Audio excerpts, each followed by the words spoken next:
কারণ মাছ খেলে মার খেতে হচ্ছে, অথচ মাছ যখন এক্সপোর্ট হচ্ছে তারপর সেটা দিব্যি টাকে গোজা যাচ্ছে, সেটাই কিছু হচ্ছে।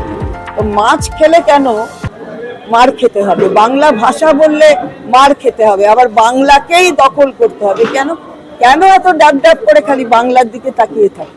অন্য রাজ্য যেগুলো আছে সেটা করুন, ওখানে এইসব করেছেন।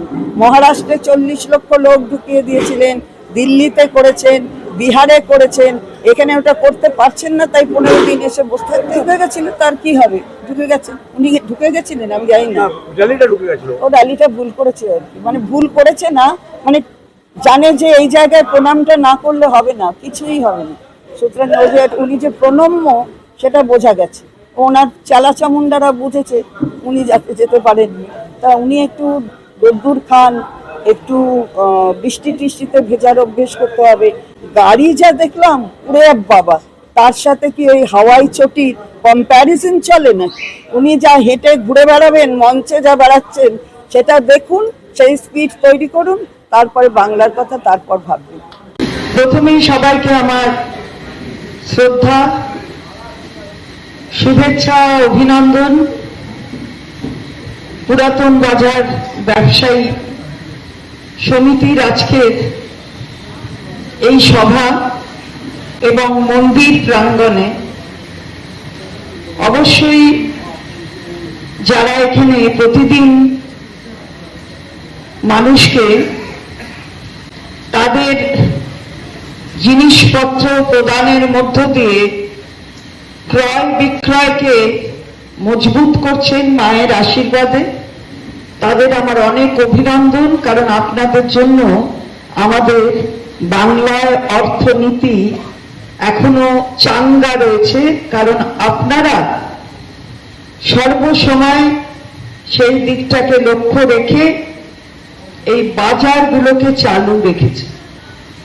আপনারা আমাদের বাংলার সম্পদ, এ বিষয়ে কোনো সন্দেহ নেই। 2010 সালে আগে বাজারটা কি ছিল? এখানে যারা আছেন আপনারা, তারা আমার থেকে বেশি ভালো বলতে পারেন। 2010 সালের আগে আমাদের এই বাজারের পরিমণ্ডল কি ছিল, আর আজকে বাজার কোন জায়গায় পৌঁছেছে। আমাদের এই বাজারটাকে আমরা আধুনিক চিন্তা ভাবনার মধ্যে নিয়ে যাওয়ার চেষ্টা করছি। এবং আমার কাছে স্বপন সেদিনকে গিয়ে বলেছিল যে দাদা, বাজারে আমাদের কিছু চুরি ছেঁচড়ামি হয়, তুমি কিছু সিসিটিভির ব্যবস্থা করে দাও। আমি বলেছি নির্বাচনের পরে আমি নিশ্চয়ই এই সিসিটিভির ব্যবস্থা করব, যাতে ব্যবসায়ীরা ভালোভাবে নিশ্চিন্তে তারা ব্যবসা করতে পারে।